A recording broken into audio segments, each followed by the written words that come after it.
Eu estava sentenciado à morte pelo médico. Minha mãe estava grávida e disse, olha, não tem como salvar a mãe se não sacrificar a criança. Então, se a minha mãe fosse seguir a orientação médica, eu não estaria aqui. A minha vida é uma preservação da bondade de Deus que preservou minha mãe e me preservou.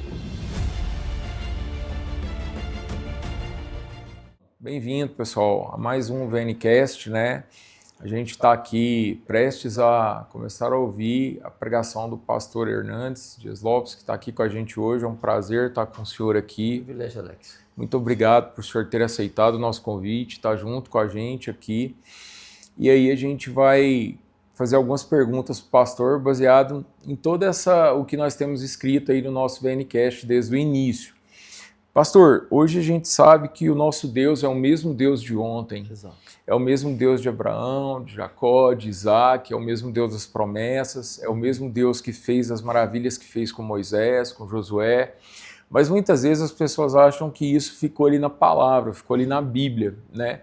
E a gente vê que não, né? Isso foi uma das questões que a gente enfatizou com todos os pregadores e a gente queria enfatizar sempre, essa é a mensagem de início do nosso podcast. O que o senhor tem visto, pastor, que Deus tem revelado, o que Deus tem feito na sua vida, né, como uma situação de maravilha que o nosso Deus continua a fazer e nunca parou de fazer? Bom, a primeira coisa, Alex, é que a palavra de Deus, ela não é temporal. A palavra de Deus não é nem nova nem velha, ela é eterna. Então, não há isso de que isso foi para aquele tempo, para aquela época, hoje já não vale mais, caducou, venceu o prazo. Não, a palavra de Deus é atual. Então, tudo quanto Deus prometeu na sua palavra, está lá na palavra, foi para aquele tempo e também foi para todos os tempos posteriores àquela fala, como são atuais e oportunas para nós hoje. Amém. Então, Deus é o mesmo Deus. Amém. E Jesus deixou isso claro, né? E a carta aos Hebreus enfatiza isso. Ele é o mesmo ontem, hoje, para sempre o mesmo. Então, todo dia que você vive é uma expressão eloquente do milagre de Deus, da preservação da vida. Sim. Estarmos vivos aqui já é um milagre.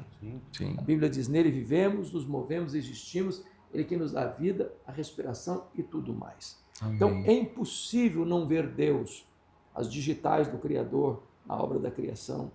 É impossível não ver a graça de Deus na salvação do pecador que se arrepende e crê. Isso é um milagre. Nenhum instrumento humano poderia levar uma pessoa à conversão. Quando você vê uma pessoa orando por uma cura e Deus operando aquela cura, isso é o milagre da graça. E quando ele também não cura, ele é Deus do mesmo jeito. Eu acho que todos nós temos testemunhado os milagres de Deus. Eu tenho tantos, mas destacarei dois apenas. Primeiro, o meu próprio nascimento. Eu estava sentenciado à morte pelo médico. Minha mãe estava grávida e disse, olha, não tem como salvar a mãe se não sacrificar a criança. Então, se a minha mãe fosse seguir a orientação médica, eu não estaria aqui. Então, a minha vida é uma preservação da bondade de Deus que preservou minha mãe e me preservou. O segundo exemplo é um exemplo de provisão. Nós estávamos nos Estados Unidos com a família e chegou um momento em que os nossos recursos acabaram, porque os recursos que nós levamos eram bem inferiores às nossas despesas. Então, nós tínhamos um déficit no orçamento. E com 5 meses que estávamos lá, acabou mesmo. E eu tinha duas opções. Ou voltava, ou pedia para Deus um milagre. E, na verdade, nós ajoelhamos na sala, pedimos para Deus uma demonstração do cuidado dele, entendendo que ele é o Jeová Jireh, o Deus da provisão. E após a oração, imediatamente após a oração, o telefone tocou, eu recebi um convite. E a partir daquele convite eu recebi 21 convites. Amém. Em 10 estados diferentes. E Deus proveu tudo o que nós precisávamos para concluir aquele curso lá nos Estados Unidos. Amém. Esse milagre da vida, da provisão, do cuidado, ele é constante, ele é contínuo. Amém. É a farinha da panela da viúva e o azeite da bochecha. que não termina nunca. Às vezes há milagres que são evidentes. Por exemplo, eu tive um acidente lá nos Estados Unidos, onde o carro, perda total, e nós saímos ilesos. Mas é milagre também o fato de você sair de casa todo dia, voltar para casa todo dia, sem um acidente. Sim.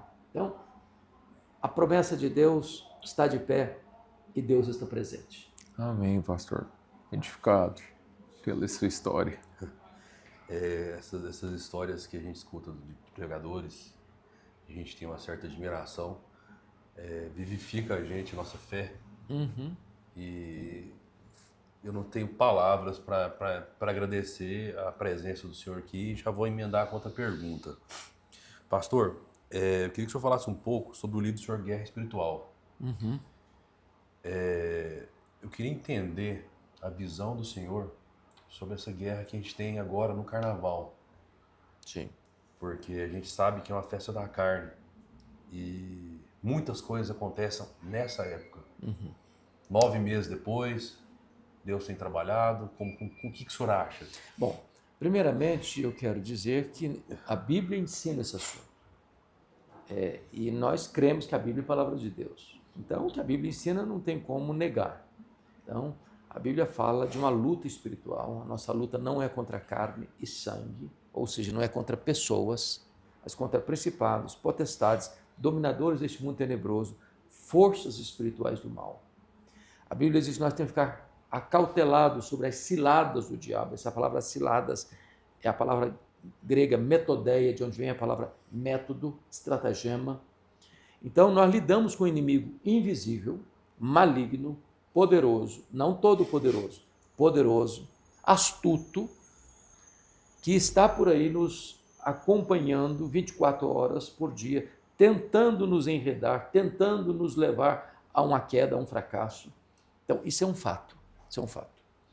Quando você se reporta à questão da batalha, precisamos entender que nós não temos condições de entrar nessa luta de cara limpa, com armas carnais. Jamais. Precisamos de armas poderosas em Deus para anular sofismas, destruir fortalezas, é o que o apóstolo Paulo nos diz.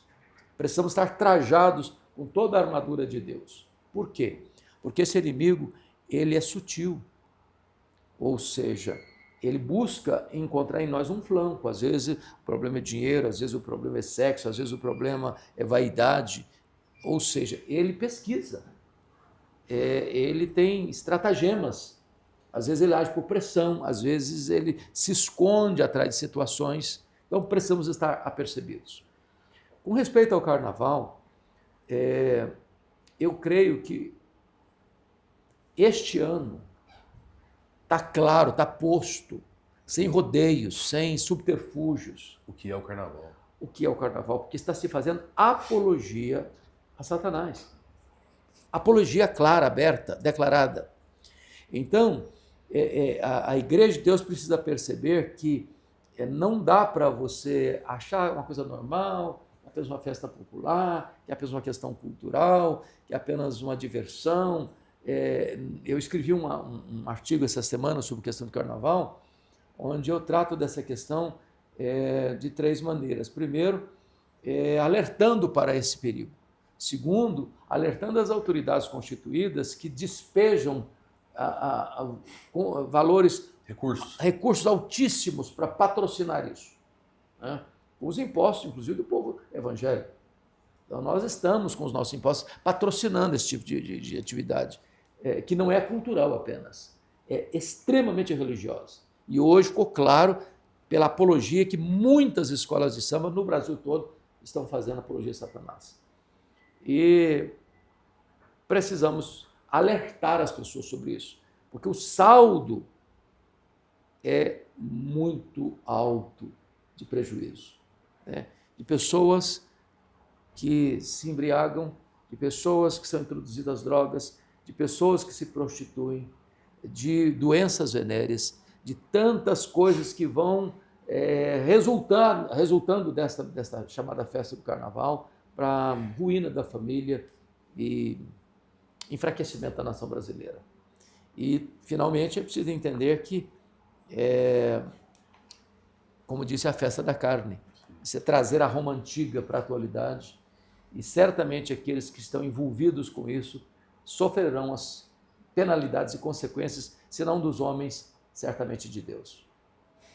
Pastor, a gente estava vendo, né? Eu sou médico e, assim, como médico, a gente tem que estudar muito, tem que ler muito.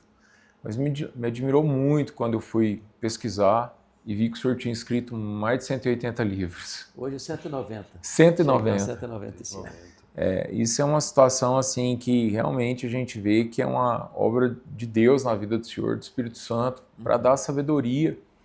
Porque escrever um livro só, hoje eu vejo assim o quão é difícil, né, entrar num assunto, dominar aquele assunto, concluir aquele assunto, tornar aquele assunto importante para quem vai aprender ali naquele livro. E eu acho isso extremamente importante no meio evangélico, porque o meio evangélico às vezes é carregado de muitos autores, mas muitas vezes muito rasos. E o senhor é um pastor que tem muito conteúdo bíblico para isso. Então eu queria que o senhor falasse um pouquinho sobre isso. Como é que geralmente Deus direcionou o senhor para que escrevesse isso, né? E até pegando por base ali, dentro da minha pesquisa, eu vi que tem um livro do senhor sobre Provérbios, que é um dos livros muito procurados, né? E o que motivou o senhor, né? Esse assunto, Alex, é muito curioso, porque eu sempre gostei de escrever, mas eu não tinha, Pedro, a intenção de escrever um livro. E tinha um senhor da igreja metodista que frequentava, com muita frequência me ouvir lá em Vitória, a primeira igreja presbiteriana. E ele sempre me alertou, despertou, me incentivou a escrever. E aí, um dia, esse homem toma uma atitude que mexeu comigo. Ele chega no meu gabinete pastoral e me entregou um depósito bancário e disse assim: eu acabei de depositar na sua conta a metade do valor do livro que você vai escrever. Agora você se vira para arranjar outra metade e escreva o livro. Aquilo foi o pontapé inicial. Então eu escrevi o primeiro livreto, o segundo, o terceiro, o quarto, por conta própria, porque quem está começando, via de regra, se não tiver alguém para indicar, e as editoras não se interessam. Então eu publiquei os 4 primeiros por conta própria. No 5º livro aí eu já fui procurado pelas editoras. E eu digo para você 2 coisas. Primeiro, isso é um dom de Deus, não tem mérito humano, é dom de Deus. Porque há muitas pessoas que têm muito mais conteúdo que eu tenho e não conseguem botar no papel ou escrever o conteúdo que tem. Então, eu reconheço que isso é uma dádiva de Deus. Deus me deu esse dom, essa habilidade. Segundo, é trabalho. Muito trabalho. Muito trabalho. E eu diria para você que uma das características que Deus tem me dado é que, embora pregando todos os dias praticamente, gravando tantos programas e correndo para cá, para lá, eu tenho o hábito de não perder tempo. Se eu estiver acordado, eu estou fazendo alguma coisa. A hora que a pilha acaba, então eu deito e durmo. Então eu descanso num livro no outro. Via de regra, eu escrevo mais de um livro de uma vez só. Estou escrevendo um, escrevendo no outro, para aqui, continuo lá. Como é que tu interrompeu o senhor um pouquinho? E como é que o senhor faz? O senhor tem algum cantinho que o senhor encosta e vai lá escrever? O senhor tá tomando banho e o senhor começa a escrever um livro sobre tal. Aí vai... Como é que funciona isso aí? Porque muitas vezes eu tô tomando banho, Deus me entrega algumas palavras. Algumas ideias, né? E eu começo a falar aquilo ali e de repente eu falo, cara, eu falei isso? Então, como é que funciona para o senhor? Boa pergunta. Há livros e livros. Por exemplo, a série de comentários bíblicos é um trabalho mais técnico. Eu preciso estar no meu escritório ou num escritório onde eu tenha os livros que eu preciso à minha disposição. Porque é um trabalho de pesquisa. O senhor já estava no avião assim, agora, quando eu vezes? estou no avião, eu carrego o meu computador ou no mínimo um iPad. Então, há livros que você pode escrever. Eu escrevo no hotel, no avião, no aeroporto. Eu saio de férias, a minha família já sabe disso, e eles nunca me reprovaram e nem me desencorajaram. Eu não suporto, por exemplo, nas férias, passar manhã, tarde e noite sem fazer nada. Então, de manhã, se é praia, estou na praia. À tarde, minha família sabe, eu estou estudando. O que me descansa é estudar. Então, vou escrever. À noite eu vou pregar.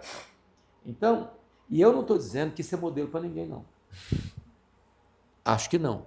Isso é o que Deus fez comigo. Não quer dizer que vai fazer com outro. Tudo bem. Né? Cada um tem seu ritmo, Deus trabalha de forma diferente. Agora, isso que você está dizendo é muito curioso, às vezes em sermão. Você está lá na cama, às vezes de noite, até de madrugada, vem uma ideia. Quantas vezes já levantei? Levantei, vou lá, anota a ideia, escreva a ideia, porque talvez aquela coisa vem e vai. Se você não anotou, você perdeu. Então, eu diria para você que para escrever tem que estar antenado e trabalhar muito. Estudar muito, né? Estudar muito. Porque como o senhor é um bom entendedor da palavra do Senhor, o senhor deve ter várias Bíblias de várias traduções, entender o grego também, o hebraico antigo. Há um ditado popular que diz assim: o tempo gasto em amolar o machado não é tempo perdido. O que é maravilhoso, e eu creio piamente nisso, é que quanto mais você estuda, mais consciência você tem de que sabe pouco. Nós só estamos arranhando a superfície. Quando eu encontro uma pessoa que diz, eu sei tudo, conheço Bíblia, conheço de capa a capa, amém. Está dando um sinal para você, sabe nada. Já diziam os gregos lá, o sábio é aquele que sabe que nada sabe, ou quase nada sabe. Então, a Bíblia é inesgotável. É inesgotável, isso é um recurso inesgotável. Então, quanto mais você estuda, você chega à seguinte conclusão: o que eu não sei, mas é quase infinitamente maior que o que eu sei. Eu estou arranhando a superfície. Tem muito mais para conhecer. É verdade. Conheçamos e prossigamos em conhecer o Senhor. É o que a Bíblia nos ensina. E então hoje está um momento difícil, até para a gente falar de Deus dentro do nosso país. E muitas vezes da gente colocar a nossa opinião do que concorda, do que não concorda, né? Mas eu queria, assim, pensando no povo evangélico, nas igrejas que nós temos, né? O que hoje a gente poderia pensar, assim, sobre um avivamento genuíno, alguma coisa que vem ali do trono da graça de Deus, né? Que está ali descrito na palavra, né? Nada de emocional, porque Deus é um Deus muito racional. A primeira coisa, Alex, que eu entendo é que os avivamentos, eles brotaram, eles surgiram, eles foram gestados no útero da crise.